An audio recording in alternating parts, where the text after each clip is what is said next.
สวัสดีค่ะท่านผู้ชมคะพบกับช่องพืชสมุนไพรบายอาไซนะคะวันนี้นะคะช่องพืชสมุนไพรบายอาไซมีสมุนไพรที่มีรสขมนะคะเป็นสมุนไพรพื้นบ้านชนิดหนึ่งนะคะที่อุดมไปด้วยคุณค่าทางสารอาหารและมีสรรพคุณทางยามากมายเลยค่ะสมุนไพรชนิดนี้ก็คือมะระขี้นกค่ะเราไปฟังกันเลยนะคะว่ามะระขี้นกมีสรรพคุณทางยาอย่างไรบ้างค่ะผู้ชมคะเมื่อพูดถึงมะระขี้นกนะคะท่านผู้ชมทุกท่านก็คงจะนึกถึงความขมของมันนั่นเองค่ะซึ่งความขมของมะระขี้นกเนี่ยนะคะทั้งเด็กและก็คนที่ยังมีอายุน้อยอยู่เนี่ยก็ถือว่าไม่ค่อยจะชอบสมุนไพรชนิดนี้เท่าไหร่ค่ะเพราะเนื่องจากความขมที่ติดปากติดคอนั่นเองค่ะแต่เพราะด้วยความขมของเขาเนี่ยนะคะก็ทำให้นึกถึงสุภาษิตของไทยคำนึงค่ะที่บอกว่าหวานเป็นลมขมเป็นยาค่ะ ด้วยความขมของมะระขี้นกนะคะทำให้มะระขี้นกเนี่ยมีสรรพคุณทางยาที่มีประโยชน์กับร่างกายมากมายเลยค่ะอย่างแรกเลยนะคะมะระขี้นกนะคะมีเบต้าแคโรทีนค่ะที่ช่วยบำรุงสายตานะคะแก้อาการตาฝ้าฟางและยังช่วยถนอมสายตาด้วยค่ะในมะระขี้นกนะคะมีสารต่อต้านอนุมูลอิสระค่ะที่ทำให้ช่วยชะลอความชราลงได้นะคะแล้วก็ยังสามารถป้องกันโรคมะเร็งด้วยค่ะและก็ยังช่วยเสริมภูมิคุ้มกันในร่างกายได้ด้วยนะคะเนื่องจากมะระขี้นกนะคะเป็นสมุนไพรที่มีรสเย็นนะคะจึงช่วยในการแก้อาการร้อนในกระหายน้ำช่วยลดไข้บำรุงธาตุและช่วยบำรุงร่างกายค่ะและด้วยรสขมของมะระขี้นกนะคะจึงไปช่วยกระตุ้นนะคะให้หลั่งน้ำย่อยได้มากขึ้นค่ะจึงทำให้ช่วยเจริญอาหารได้ค่ะ มะระขี้นกนะคะมีสรรพคุณใช้เป็นยาระบายช่วยลดการเกิดฤทธิ์สีดวงมะระขี้นกนะคะยังช่วยรักษาแผลที่บวมอักเสบเป็นหนองและยังช่วยสมานแผลด้วยค่ะสรรพคุณของมะระขี้นกยังช่วยรักษาโรคกระเพาะอาหารโรคบิดถ่ายเป็นมูกเลือดบรรเทาอาการท่อน้ำดีอักเสบลดอาการจุกเสียดแน่นท้องช่วยขับลมได้ค่ะ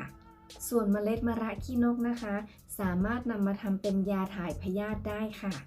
มะระขี้นกนะคะยังช่วยลดอาการปวดเมื่อยตามข้อ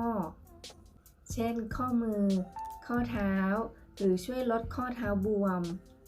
และรอยฟกช้ำต่างๆตามร่างกายค่ะมะระขี้นกมีสรรพคุณช่วยรักษาโรคหิดผื่นคันตามผิวหนังหรือโรคผิวหนังต่างๆค่ะ โดยการนำเอาผลแห้งของมะระขี้นกนะคะมาบดแล้วนำไปโรยตามบริเวณที่มีอาการค่ะประโยชน์ของมะระขี้นกนะคะก็ยังช่วยบำรุงตับบำรุงม้ามและบำรุงน้ำดีค่ะ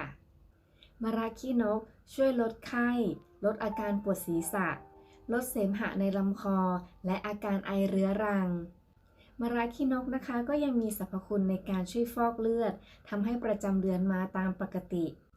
มะระขี้นกนะคะช่วยลดความดันโลหิตและช่วยลดความหนาตัวของผนังหลอดเลือดด้วยค่ะ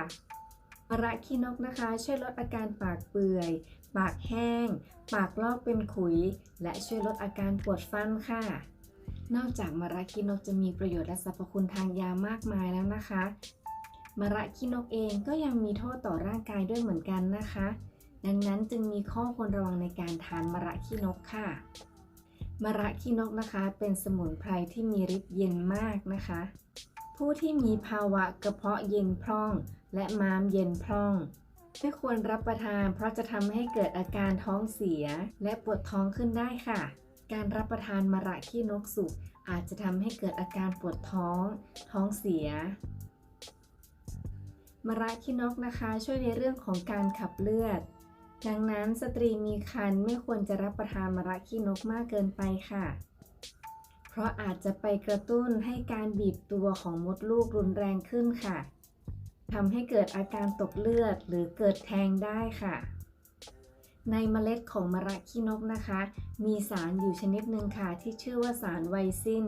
ซึ่งอาจเป็นผลทำให้ผู้ที่รับประทานเข้าไปนะคะอาจจะเกิดอาการปวดศีรษะ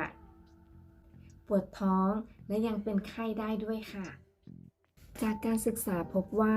ในมะระขี้นก มีสารเคมีหลายชนิดที่ทำงานร่วมกันโดยออกฤทธิ์ต่อต้านเบาหวานจึงทำให้มะระขี้นกทำงานได้หลายอย่างเช่น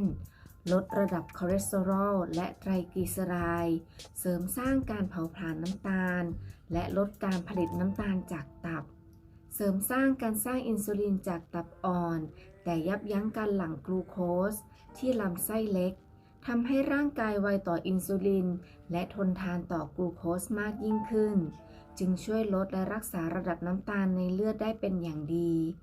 ดังนั้นจึงมีผลโดยตรงต่อการรักษาโรคเบาหวานนั่นเองค่ะเป็นอย่างไรบ้างคะกับข้อมูลดีๆในเรื่องของมะระขี้นกค่ะ